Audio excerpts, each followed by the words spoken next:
Namaskar. I'm Dr. K.K. Agarwal. With me today joins Dr. K.K. Kalra, and we are going to interact and chat with Dr. Aarti Verma, Senior Vice President Medical Quality at Max Healthcare in the city of Delhi. Welcome, Dr. Aarti. Thank you. Nowadays, a lot new things are happening in the field of medical science, and that's in the field of art. All over the world, people are talking about teaching the science of art to medical students. They are exploring paintings, sculptures, humanity, communications. Now, what is a patient-doctor relationship? Patient-doctor relationship is nothing but a communication. A patient may communicate by his thoughts, he may communicate by his actions. We know that if you read hypnotic science, you know that when you do visualization meditation and patient starts drawing something, and that may ultimately come out to be the state of mind of a patient.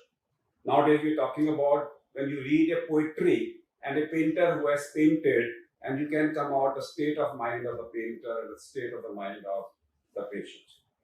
Therefore, when we come back to communication, whether it is verbal communication, non-verbal communication, it is very important for doctors to be a good actor. Every doctor has to be an actor. Remember, doctor has to follow the principles of Krishna and not Rama. We know when to speak a lie. And when speaking a lie, he has to be a good actor. And to be a good actor, you have to be a good communicator. And we have one of the best communicators with us, Dr. Aarti, we are going to interact with her on the various ways of communications. Aarti, how important is communication in today's world where we are seeing violence all over, where we are seeing disputes of patient-doctor relationships? Yes, thank you, Dr. Agarwal, for having me over. I think communication is now we are saying that clinical skills are really worthless if they are not combined with the good communication skills of the doctor. And as you have very nicely brought out, the interaction between a patient and a doctor is, combines both the clinical skills as well as building a rapport, building a trust, and giving the patient a higher degree of experience and satisfaction, and ultimately reducing complaints. In many studies globally, it has been proven that negligence happens by doctors in about 1% even in the best of healthcare facilities. However, out of this 1%, hardly any patient is complaining. And when they analyze legal complaints, across these cases, they found that more than 70% of the cases were due to poor communication between the doctor and the patient. That led the patient to go and complain. So more than the clinical problems that did not get relieved, it was a lack of communication, lack of rapport, which led the patients to take them to court. So this has become a very, very important aspect, especially in today's world where healthcare is increasingly vulnerable to a lot of activism, to a lot of media, exposure. How we reinstate the trust with our patients is based on how we communicate with them. And communication has several aspects. It's nothing that, nobody can learn how to be a good communicator. Everybody can learn to become a better communicator. And there are small, simple facets of this which all of us can familiarize ourselves with and improve the way we treat our patients. So when it comes to communication, I can go back to my Mahabharata era and a dialogue between Krishna and Arjun. That was an example we always remember. And the first principle of communication which Krishna taught us was patient listening. Because in the first chapter of Bhagavad Gita, Krishna doesn't utter a word. Yes. Is that how important that is in today? Yes. Absolutely very well said. So I will actually look at two aspects. One is that how the doctor is giving out messages and communication. Similarly, the patient may also be doing that. So communication is a to and fro aspect of information going. And the other is how the doctor is listening to the patient. So listening becomes a very, very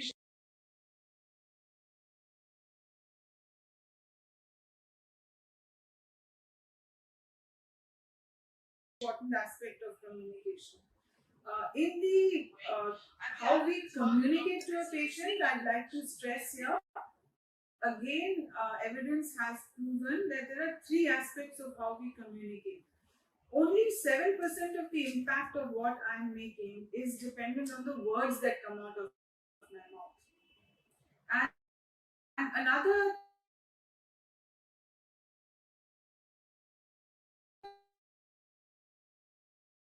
uh,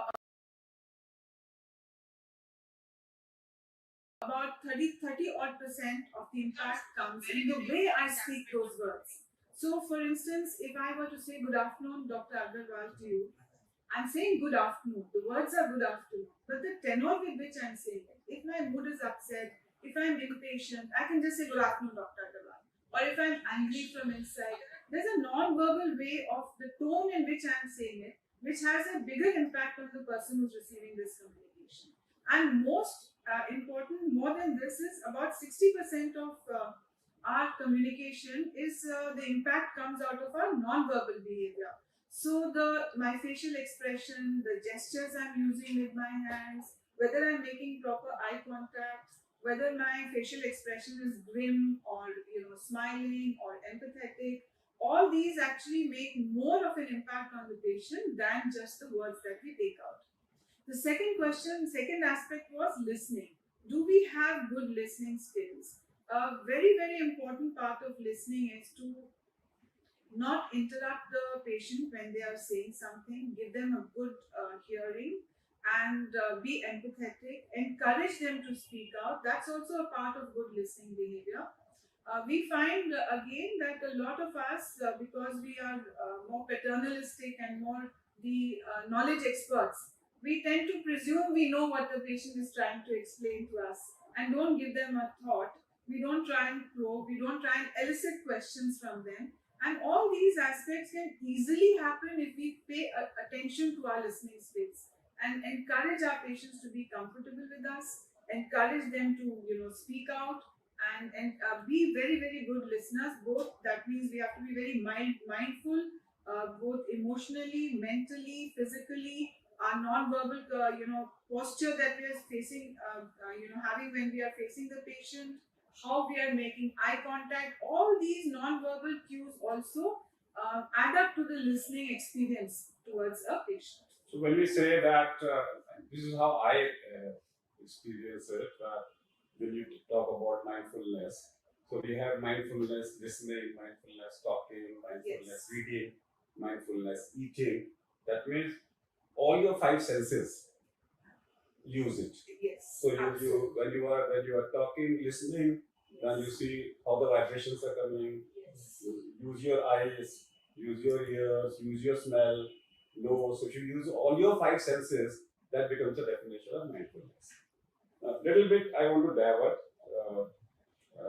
as I define aura, because when you say that sometimes you see a patient and you say you can feel his body language, you can see that he's not happy or he's not satisfied. I explain it in the level of quantum physics.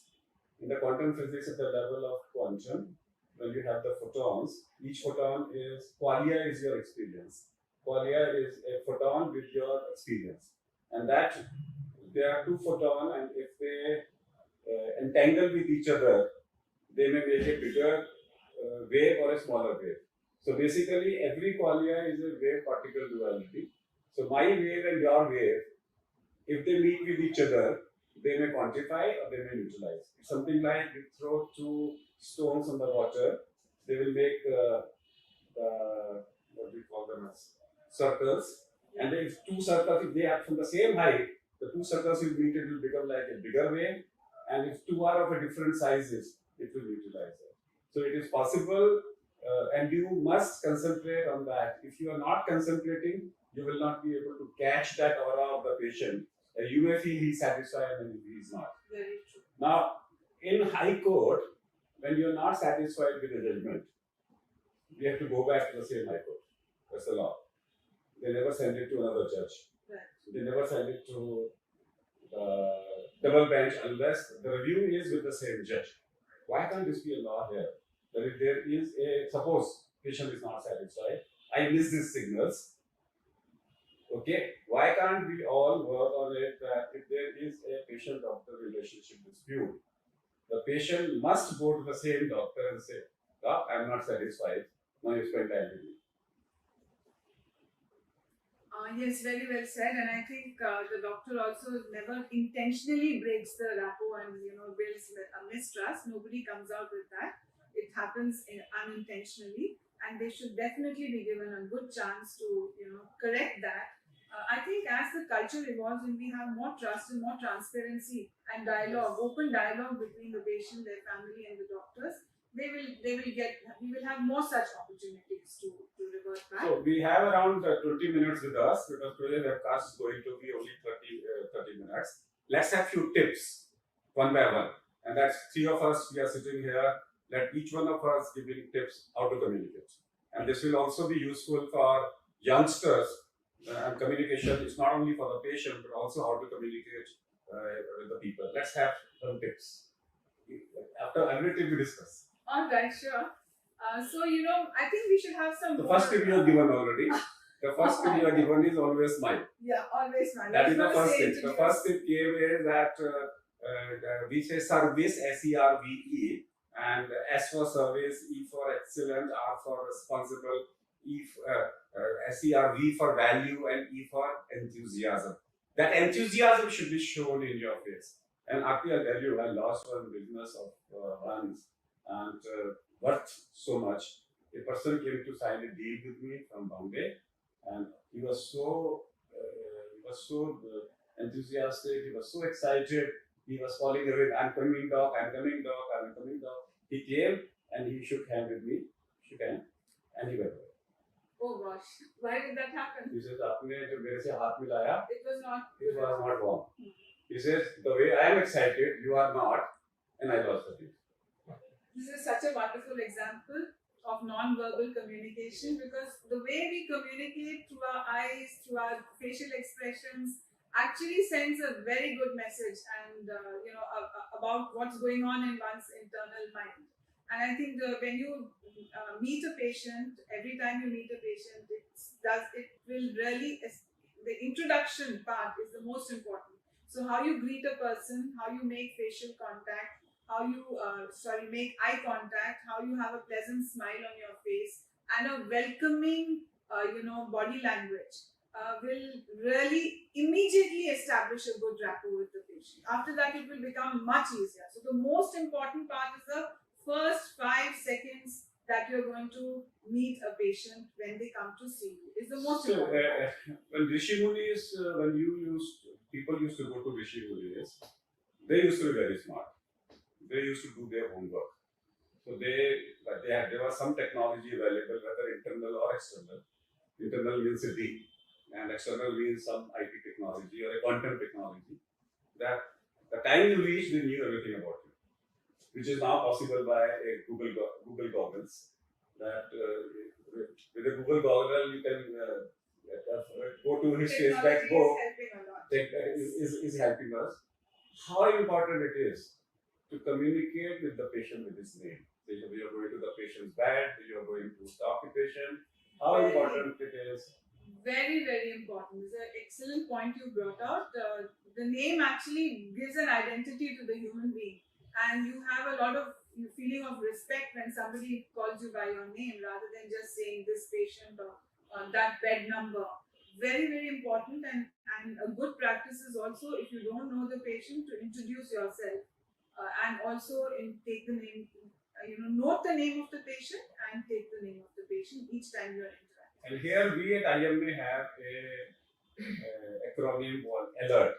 ALERT. A for acknowledge. So acknowledge the patient and acknowledge about yourself. L for listen and listen. E for explain and explain. R for review, have you understood? Yes. So no samjho, jano, karo. Yes. You're asking what have you understood? Yes. And T for thank you. Yes. It is not the duty of the patient to thank you. It is equally your responsibility also to tell him thanks for giving me the opportunity to treat you. Yes. I have seen in my experience, working with some very, very famous and highly skilled doctors who also had patients literally treating them like God. So patients will be waiting outside in the OPD for them, and getting fidgety and getting impatient. And the doctor will also know that there are, say, 50 patients waiting for him outside. But when the patient enters his chamber, that time and that space is as though he has nothing else more important in his life than listening to that patient and caring for them. So that behavior is, then the patient forgets the waiting, forgets even if the doctor has to take a flight or rush to the OT within 15 minutes, the impatience is never evident on the patient. And I've seen that is one of the critical success factors of very famous doctors. So one doctor taught me this lesson, and the lesson was that he was a resident was seeing the patient and he was jolly. And the patient asked him that why are you jolly? So he says the whole night I was working. That's not my business. I am giving you 100% fees. You have to give me 100% of your time. So if you were busy last night, some other doctor should have been there. So patient also expects 100% of us. Our time. Yes, absolutely. So even if it is a 10-minute consult, that time is very precious, and that interaction that the doctor has with the patient and their family should be very sacrosanct. There should be no impatience or hurry being displayed at that time. Any other tip? Dr. Kalra would like to say something? One of the common complaint of patient is doctor is not shown, or the healthcare staff who are providing service, they are not shown concern for our patient. So to regain this relationship between patient and doctor, be very much compassionate, provide service with empathy. Every patient wants to be treated in a personalized way and treat with empathy. I have one other, slightly related comment. I think we need to also display a lot of respect for each other in front of our patients. And it's very important that if you're seeing a prescription written by a colleague or a doctor whom you don't know, we should never criticize that in front of the patient. Many complaints have been triggered, or many patients have turned against their treating doctor or the person who has referred the case because another colleague, another doctor has said, oh, what has he written? This medicine is not the correct one, or this test should not have been done, or you should have done another test. So we must demonstrate respect for our colleagues in front of the patient, even if we don't agree with what they have written. You can go outside and make a call to that doctor and, or tell the patient, look, I'm going to speak to this doctor and have a discussion so that we can together decide what is right for you. But please don't criticize colleagues in front of patients. Any other tip? Yeah, another point, especially when we prognosticate a patient, serious patient, I think we must train our young doctors how to explain prognosis. I've seen this is one of the important reasons because properly things are not explained in the condition of the patient to the families, and so much conflicts and problems arise after something goes wrong. I think every young doctor compulsory should be trained on how to explain prognosis. There are some difficulties doctors face. We also need to understand. Okay. There are 4 types of patients. Ignorant patients. For them, they say, you take the decision. I don't want to know anything. Then there are informed patients who are aware. This is the Google area, who have read Google and they are the one who may irritate you. And there are empowered patients who know that they can take decisions. They would like to be a decision making, they were part of the decision making. And they are enlightened patients who may be as knowledgeable as you are, who may be able to take decisions not only who may even help you in taking a decision. Doc, don't worry with that. So our level of communication will differ.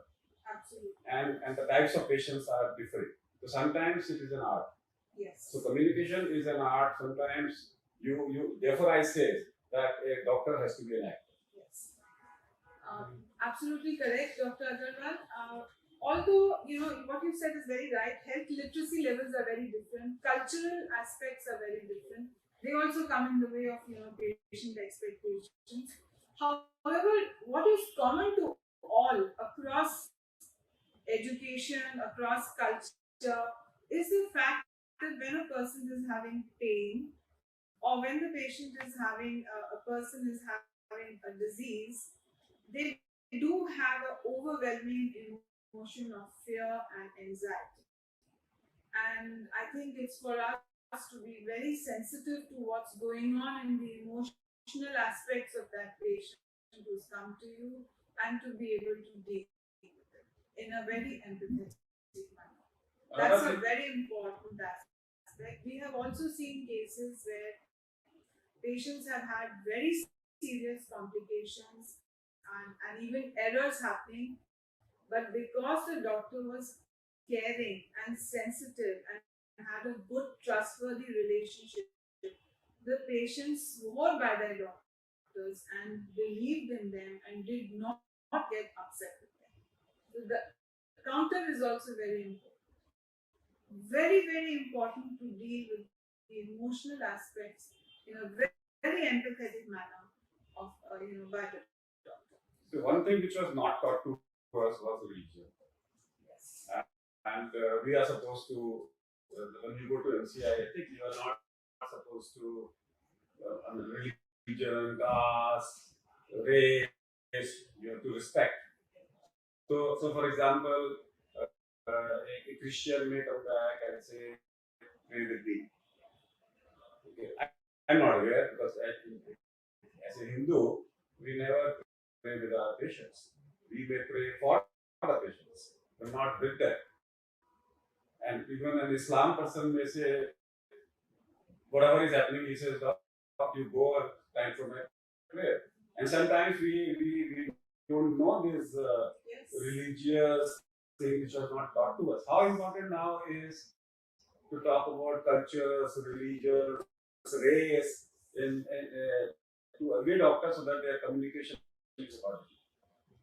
Very, very important for us to understand some of the religious beliefs and cultural beliefs that people have. So, for instance, something like touch. In certain religions, touch is not accepted, whereas in other religions, an empathetic touch or a hug to a patient is an expression of empathy. Whereas in other religions, you're not meant to touch, because then they feel very offended, or it's not allowed as part of their culture. So these are the nuances. How in the sad instance, say in a hospital, a patient passes away, how the death rites are to be carried out are different in different. Some people want Ganga Jal to be given at the time of death. So it's a nice thing to start educating cultural aspects as they relate to healthcare, as they relate to situations in our system. We should know about Jehovah's Witness, which is coming up in a big way, where there is a sector of people who don't want blood transfusions because it's not the right thing. Come what happens? They say we'd rather die, but we will not give a blood transfusion because it's against our religion. So there are little things which impact of religion, which impact into healthcare, and we should be sensitized. When we are talking about end of life issues, so that's something which is very important for dispute, because most of the people say that again the doctors or the hospital staff did not respect the dead body, the person who has died. And legally, we know it is for you that life has, you have a right to dignity. Similarly, the dead body also has the same right. And if you go back to the mythology, if you get to the Vedic sciences, your five senses, five elements of your nature merges with the five elements of the nature, what is alive. Just because the consciousness is not there, five elements are still there. And those five elements need to be respected. That's something which is not happening because most of the time the person is chill. And one of the mistake is that when we are taught triage, when we says black means red, then we says red, yellow, Yeah. and then we talk about is red is the Priorities. priorities, green means you can wait, and black means don't. So normally in the West, black means that the subordinate, the PR departments, they take over because they have to take it down. But here triage means that means that hey, we don't even spend half a second with the relations, and that causes disputes. Specifically, when you allow relations in the emergency. I think also the aspects of emergency, as you brought out, that doctors are quite overburdened with the number of patients they have to see, and sometimes they don't find it easy to be able to deal with the agitation or the anxiety levels of the relatives. But I think there's no going away from that. We, despite our workload, if we were to show empathy in what we do and we communicate to the relatives, the level of violence will definitely come down. So And let's then we also need to learn de-escalation techniques. You know, there's a science behind it. How do you calm down a person who's agitated? So doctors in the MBBS curriculum should be taught these communication techniques of how to de-escalate, how to deal with the end-of-life care issues, how to deal with cultural aspects. These will go a long way in helping them build their practice and being very, very effective as doctors. So if I am a medical student and you are teaching me, teach me the 10 points. Let's end up with Let's that 10 summarize. points. Yes. So let's say that we summarize based on our discussions. One is the way we build a rapport with our patients and how we introduce ourselves in the beginning. They introduce by name and talk by name to the patient. So first is you talk to the patient by his or her name. Yes. Okay, name. Second part is how we must hone our listening skills. So we must be very good listeners, and Dr. Agarwal has also brought out very clearly. So listen like what Krishna did to Arjuna. Listen, and listen. Third thing is be aware of one's own non-verbal communication. How your hands are you crossing your legs and sitting, are you crossing your arms and sitting, how your eyes expression, your lips are behaving, your non-verbal communication. If you become conscious about your non-verbal communication, you will automatically start to improve it. So be aware of your non-verbal communication and focus on that when you are communicating. So be in the present, be aware of all your five senses and be aware of the five senses of the patient and make sure they are in synchrony with each other. Be very observant of your patient's emotional state in today's world.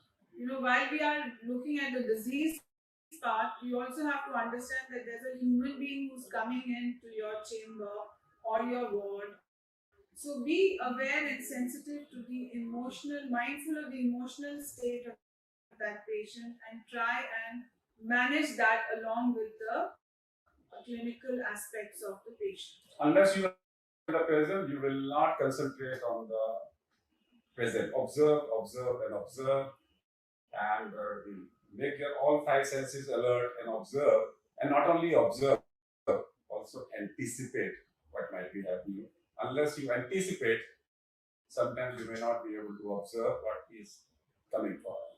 Although this is not linked directly communication, but I think it's also important to not forget that we must do a thorough examination. That means thorough eliciting of history and thorough examination of the patient, and keep informing about what you have found, what you're planning to do, and try and involve them in the decision making process basis their levels of understanding or their levels or their needs to question you. Be open to tell them, keep a window. Do you have any questions to ask? Do you have any doubts in what I'm explaining to you? So always try and reinforce that they have understood what you are talking. So you need to make sure that every level you are giving, you are involving the patient, whether it's investigations. This also becomes a part of the informed consent, and so you must make sure whatever you do, you explain to the patient in his own language and review whether he has understood it well or not. So the next course of action should also be explained, and if you want to call the patient back, be clear. So that's a proper closure of your consultation with the patient. Proper follow-up instructions, making sure they're going to come back to you with the correct feedback or the correct test report. So be very clear in what you expect them to do once they go out. Explain the medicines, explain. It takes a little time, but it is really worth it. What happened in second chapter of Bhagavad Gita when Krishna described Arjuna in great detail? At the end of the second chapter, Arjuna got confused. And Arjuna said, "Hey, Lord Krishna, what are you saying? Sometimes you are saying, do this, do this, do this. What should I do?" So he says, "I am confused." Instead of getting angry, in the third chapter, first question, Krishna in a prasanna, the word he used is prasanna. He said in a prasanna mudra, that means he was in a smile, he said, "I was anticipating this question."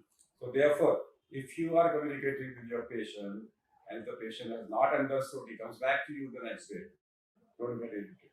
Yes, I think it's a very tall order from all of doctors. We have to really behave in a very mature fashion.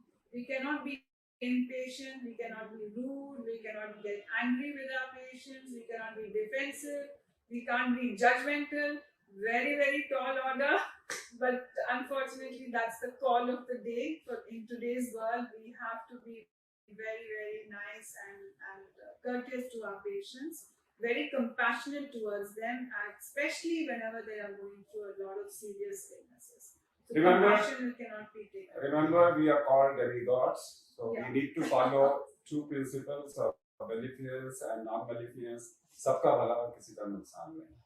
That purpose of our communication, verbal or non-verbal, and we also must remember that we need to follow the principles of Lord Krishna. Lord Krishna is nothing but a person with a blue skin, yellow clothes, with a bansuri, with a flute in his hand. Blue color means everything is possible. That means in medical science, everything is possible. Doctor can do wonders. Yellow means I can do it. The doctor to whom you have gone, every doctor can do it, but provided he has to have a flute in his hand. Flute means humility. Flute means that he has to. Doctor cannot work with ego. So a doctor has to be a person who is absolutely like a saint, who is egoless. And remember, people say there are so many dharmas. So I say there is only one dharma, and that is called Doctor Dharma, as far as the medical professionals are concerned, because they need to do everything with one interest: patient ka bhala ho aur uska nuksan na ho. Practice holistic medicine, and we should also understand the limits of our expertise. If we are good at doing something, do what you are best at. Be free to refer a patient to a different level, to another colleague of yours. Be really good at what you are really good at, and so therefore understand the limits of what you can do well, and be happy to refer to a colleague if needed, and don't criticize your colleagues in front of the patients. Very, very important. If you feel that this is part one of our communication, because when I say part one, yet more to come, not today, because communication is incomplete, cannot happen in one class. It requires multiple sessions. If you feel that this communication chapter was useful, Watch it again and again, share it, and pass it on to the people. That will be the best Guru Dakshina we can give to Dr. Aarti. Thank you, Aarti, to Thank be you. here with us. I hope it was useful. Yes, it was. And thank you, Dr. Kalra, to be here with us.